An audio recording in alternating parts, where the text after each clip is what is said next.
Hey, this video contains spoilers for Alan Wake 2, so I highly recommend playing and beating the game first and then coming back to this video because I really think this game is best experienced as blindly as you can, but you've been warned. You know how when you're younger, every new song that you listen to, every new episode of TV, every new movie, every game, book, whatever it is you enjoy consuming just feels like it's the biggest thing that you've ever experienced. It's what makes waiting for that new thing so exciting, the anticipation of chasing after that high of the brand new shiny thing. As you get older, that brand new experience that you've never felt before gets less frequent. As you get more familiar with the different types of media that you consume, you start recognizing patterns and things that get reused. And that's not necessarily a bad thing. You start developing a sense of what you like, what you don't like so much, and are generally able to make better decisions about what you want to spend your money or time on. Unfortunately, one of the downsides to that is that you get less surprises as you find your comfort zone and the types of media that you like. And that can even hold true whenever you branch out and try the thing that you didn't like before, but maybe you'll like it this time, and sometimes that's not always the case. And I bring all of that preface up because on paper, Alan Wake 2 falls into that second category for me. I'm not the biggest fan of horror survival games. I'm kind of a stickler for gameplay when it comes to my video games, which is very ironic because The Last of Us is my favorite game of all time, but then everything else in my top 10 is basically strictly gameplay driven. However, something about the gameplay reveal trailer for Alan Wake 2 back in May of 2023 really flipped a switch in my brain, and I just really wanted to get my hands on this game, and I am so glad that I did. And by now, if you haven't seen my top 10 games of 2023 video, you can find it right here. It landed in my number 3 spot, and I really believe that time will hold this game in really high regards. All of that said, I started this video talking about feeling a sense of wonder and surprise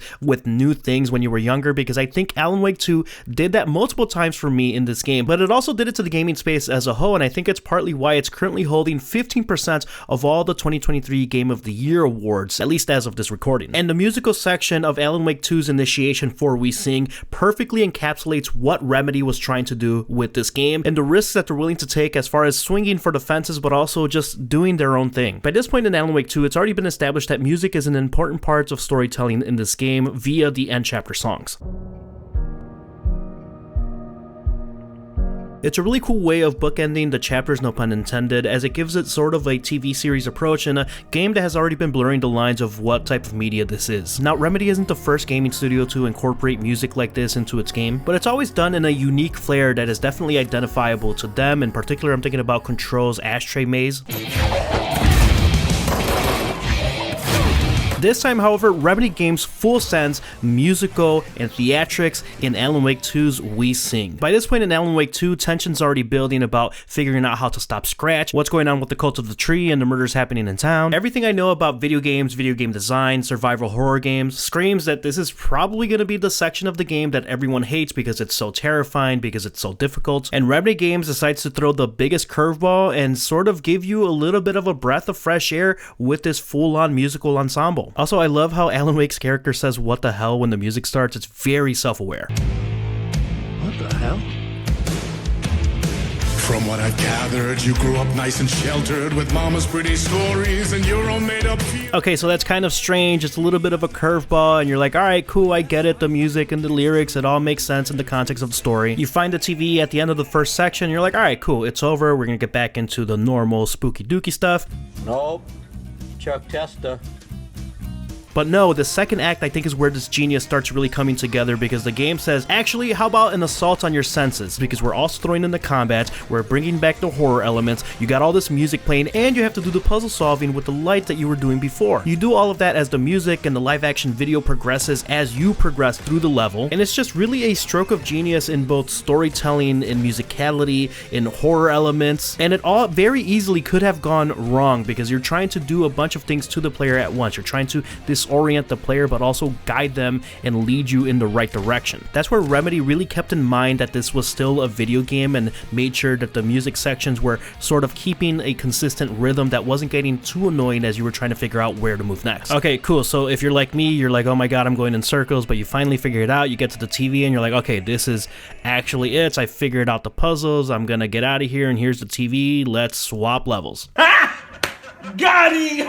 I really think Remedy knew that they were walking a very fine line here with the second fake out, because they switched the music style. It's a little bit more down tempo. You get hit with the jazzy notes, which also very cool. But once again, it's very self-aware. It's letting you, the player, know, as well as informing the story that, hey, this is a bit of a vicious cycle. I get it. We're figuring it out together. My interpretation of this is that it's a bit of a fourth wall break, because the game is acknowledging that you're kind of going in loops here. And it does that by finally presenting the plot board at the end of this very short jazz section in an extremely on-the-nose way of end the music, end the song. You do that, you get hit with the big musical finale. It's all live action before finishing up back at Mr. Door Studio.